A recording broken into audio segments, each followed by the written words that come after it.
আসসালামু আলাইকুম বন্ধুসকল, এই যে লাইটিং কমেন্টৰ পৰা সকলোকে মই আন্তৰিক শুভেচ্ছা জ্ঞাপন কৰিছোঁ। মোৰ নাম হাফিজুৰ ৰহমান। মই আজি আপোনালোকক দেখাবলৈ লৈছোঁ 8 নম্বৰ হোলাৰ অটোমেটিক। আমাৰ 8 নম্বৰ হোলাৰ ষ্টক নাছিলে, আমাৰ নতুন মডেলৰ 8 নম্বৰ হোলাৰ অলৰেডি আহি পাইছে 1 ষ্টাৰ। এয়া চাই লওক 1 ষ্টাৰ, আমাৰ 1 ষ্টাৰ হোলাৰ অলৰেডি আহি পাইছে। 1 ষ্টাৰ হোলাৰ এইগিলা হয় আমাৰ 1 ষ্টাৰ হোলাৰ। এই দুইজনে দুই ভাই অৰ্ডাৰ কৰিছে 1 ষ্টাৰ দুখন 1 ষ্টাৰ হয়। এইখন খুব হেভি প্ৰডাকশ্যন হয়। প্ৰতি ঘণ্টাত আপোনালোকে 20 মন ধান বানিব পাৰিব। এইখন 1 ষ্টাৰ হোলাৰ হয়। আগতে মই দেখাইছো বহুতো ইণ্ডিয়ান সিৰিজৰ হোলাৰ দেখাইছো। ইণ্ডিয়ান সিৰিজৰ হোলাৰতকৈ এই হোলাৰখনৰ সাৰ্ভিস ভাল হয়। ইণ্ডিয়ান সিৰিজৰ হোলাৰখন 8 নম্বৰ হয়। এইখনত হয় 12 পৰা 15 মন ধান আপোনালোকে বানিব পাৰিব। কিন্তু এইখন 1 ষ্টাৰ হয়। এইখনত 12 পৰা নহয়, এইখনত 15 পৰা 20 মন ধান আপোনালোকে বানিব পাৰিব। আৰু ইয়াৰ সেলটো খুব হেভি। ইয়াৰ সেলটো যেটো হয় অৰিজিনাল হয়। এই সেলটো ইয়াৰ সেলটো মই দেখাম আপোনালোকক খুলি। এক ভাইক দিছিলো, তেখেতৰ 3 বছৰ অলৰেডি চলাইছে সেল, এতিয়ালৈকে কোনো সেলৰ কোনো প্ৰব্লেম হোৱা নাই। গতিকে এই ধৰণৰ আমাৰ যদি আপোনালোকক যদি এই ধৰণৰ 1 ষ্টাৰ হোলাৰ গিলা লাগে, আপোনালোকে তলত ডিসক্ৰিপশনত দিয়া নম্বৰত ফোন কৰিলে আপোনালোকে ল'ব পাৰিব। আমাৰ অল অসমৰ কুৰিয়াৰ সাৰ্ভিসৰ ব্যৱস্থা আছে। আপোনালোকে কুৰিয়াৰটো ল'ব পাৰিব বা মই দোকানত আহিও ল'ব পাৰিব। মই দোকানৰ এড্ৰেছ হ'ল অসমৰ কামৰূপ ডিস্ট্ৰিক্ট হয়, বক সমষ্টি বালিচাৰ বজাৰত আহি আপোনালোকে নিজে চাই চিতি লৈ যাব পাৰিব। এই দুই ভাই অৰ্ডাৰ কৰিছে। এখন অৰ্ডাৰ কৰিছে গোৱালপাৰাৰ, আৰু গোৱালপাৰা এক ভাই অৰ্ডাৰ কৰিছে এখন, আৰু এক ভাই অৰ্ডাৰ কৰিছে গোলাঘাটৰ। তেখেতৰ কাৰণে মই বনাই আছো। আৰু এইখনো আছে, এই 10 ইঞ্চি গ্ৰাইণ্ডাৰ হয়। ইয়াতে হলদি, মৰিচ, শুকনা চাউল, পিঠা ধৰক আপোনাৰ যিকোনো দানা গৰুৰ দানা আদি গুড়া কৰিব পাৰিব। গম, ভুট্টা, মাকৈ সব গুড়া কৰিব, পাউডাৰ কৰিব পাৰিব। যদি আপোনালোকে সৰু সৰু ধৰ ষ্টাৰ্টাৰ দানা নিচিনা কৰে, সৰু সৰু নিজৰ ইচ্ছা অনুযায়ী সৰু ডাঙৰ ইয়াতে কৰিব পাৰিব। এইটো 10 ইঞ্চি গ্ৰাইণ্ডাৰ হয়। আগতো কিছুমান আছিল, এইগুলা 8 ইঞ্চি গ্ৰাইণ্ডাৰ হয়। এইগুলা অলপ হিট হয়, ইমান এটা সাৰ্ভিস ঠিক নহয়। কিন্তু এইটো 10 ইঞ্চি গ্ৰাইণ্ডাৰ। প্ৰতি ঘণ্টাত আপোনালোকে যদি গৰুৰ খাবাৰ তৈয়াৰ কৰে 200 কেজি প্ৰতি ঘণ্টাত গুড়া কৰিব পাৰিব। গম এই ভুট্টা 200 কেজি আপোনালোকে গুড়া কৰিব পাৰিব। গমো গুড়া কৰিব পাৰিব, শুকনা চাউল, পিঠাৰ চাউল সব গুড়া কৰিব পাৰিব। লগতে এইটো হলদি, মৰিচ প্ৰতি ঘণ্টাত 50-60 কিলো আপোনালোকে গুড়া কৰিব পাৰিব।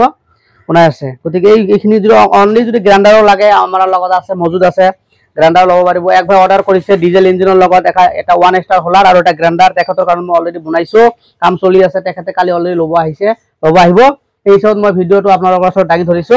গতিকে মোৰ ভিডিঅ' বনোৱাৰ ইমান এক্সপিৰিয়েঞ্চ নাই, গতিকে মই তথাপিও আপোনালোকৰ ওচৰত কিছুমান ভিডিঅ' দাঙি ধৰো। গতিকে মোৰ ভিডিঅ'গুলো যদি ভাল লাগে আপোনালোকে অলপ লাইক কৰিব, শ্বেয়াৰ কৰিব, আৰু মোৰ চেনেলটো সাবস্ক্ৰাইব কৰি মোক অলপ আগবঢ়াই দিব। আৰু নতুন নতুন ৰাইচ মিল সম্পৰ্কৰ কিছুমান জানিব পাৰিব। মোৰ চেনেলটো বেল নটিফিকেশনটো আপোনালোকে দবাই ৰাখিব। গতিকে এই 1 ষ্টাৰ হোলাৰখন এতিয়া আমি ফিটিং কৰিম। ইয়াৰ মই সেলটো খুলি দেখাইছো। খুব হেভি হোলাৰ হয়। ইয়াৰ ওজন হৈছে 90 কিলো ওজন হয়। এইখন হোলাৰৰ ওজন 90 কিলো, এইখনৰ 90 কিলো। কিন্তু ইণ্ডিয়ান সিৰিজতকৈ ভাল। এইটো ইণ্ডিয়ান সিৰিজতকৈ এইটো বহল আছে। ইয়াৰ জালিগিলা বহল আছে। ইয়াৰ সেলটো খুব সুন্দৰ সেল। মই এইটো খুলি দেখাইছো।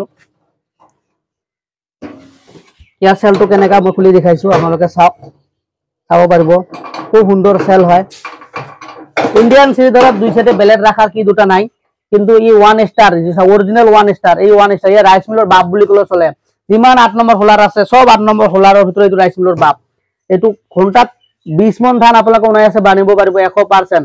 15 মনৰ তলত যদি আপোনালোকে এই মিলত ধান বানিব কম আহে, মিচিং মোক ঘূৰাই দি যাব। মই আপোনালোকক ভিডিঅ'ৰ জৰিয়তে জনাইছো, যদি 15 মনৰ তলত যদি 1 ষ্টাৰ হোলাৰখন যদি ধান বানিব নোৱাৰে, 15 মনৰ যদি ওপৰত, যদি 15 মনৰ তলত আহে, মেচিনৰ দাম আপোনালোকক ঘূৰাই দিয়া হ'ব। 100% গ্যাৰান্টি মই ভিডিঅ'ত আপোনালোকক কৈছো। গতিকে এই মেচিনখনত কমেও 15 পৰা 17 মন 18 মনলৈকে ধান বানিব পাৰিব 100%। ইয়াৰ সেলটো মই খুলি দেখাইছো। ইয়াৰ চাওক, খুব সুন্দৰ সেল। এই চাই লওক, ইয়াতে ভুচিং আছে। বহুতে ইফালে সোপা মাৰে, সোপা ইয়াতে সোপাৰ কাৰণে ইয়াত চাওক দুফালে দুটা ভুচিং আছে। এটি এটা ভুচিং আছে, এটি এটা ভুচিং আছে। এই চাওক, এইটো সেলটো চাওক, ইয়াৰ সাউণ্ডটো চাওক কিমান শক্তিশালী। আৰু ইয়াৰ আৰা কেইটা চাওক, 4টা আৰা আছে। চাওক 4টা আৰা। এনে ইণ্ডিয়ান সিৰিজৰ বা ওস্তাদ এইগিলা হোলাৰ গিলা তেনেকা আৰা 3টা থাকে, 3টা আৰা থাকে। তাৰ চাউলগিলা স্লাইড ভাঙাৰ চান্স থাকে। গতিকে ইয়াতে 4টা আৰা আছে, আৰু চাউলগিলা ক্লিন হয়। আৰু খুব সুন্দৰ এখন হোলাৰ। গতিকে এই ধৰণৰ যদি ৰাইচ মিল গিলা ডিজেল ইঞ্জিনৰ যদি আপোনালোকক লাগে, তলত ডিসক্ৰিপশনত দিয়া নম্বৰত যোগাযোগ কৰি ল'ব পাৰিব। লগতে আমাৰ গাড়ী ফিটিং ৰাইচ মিল বনোৱা হয়। 1 ষ্টাৰ হোলাৰ যদি কাৰোবাক গাড়ী ফিটিং লাগে, গাড়ী ফিটিং লাগিলেও ল'ব পাৰিব। ঘৰে ঘৰে যাই ধান বানিব পাৰিব। এই হিচাপতো আমি বনাই দিয়া হয়। আপোনালোক যেনেকে অৰ্ডাৰ দিব আমি সেনেকে বনাম। গতিকে এই ধৰণৰ ৰাইচ মিল গিলা যদি আপোনালোকৰ পছন্দ হয়, আপোনালোকে অতি শীঘ্ৰে তলত ডিসক্ৰিপশনত দিয়া নম্বৰত যোগাযোগ কৰক আৰু অৰ্ডাৰ কৰক। অৰ্ডাৰ কৰাৰ পিছত 1 সপ্তাহ বা 10 দিনৰ ভিতৰত মেচিন ডেলিভাৰী দিয়া হয়। ধন্যবাদ।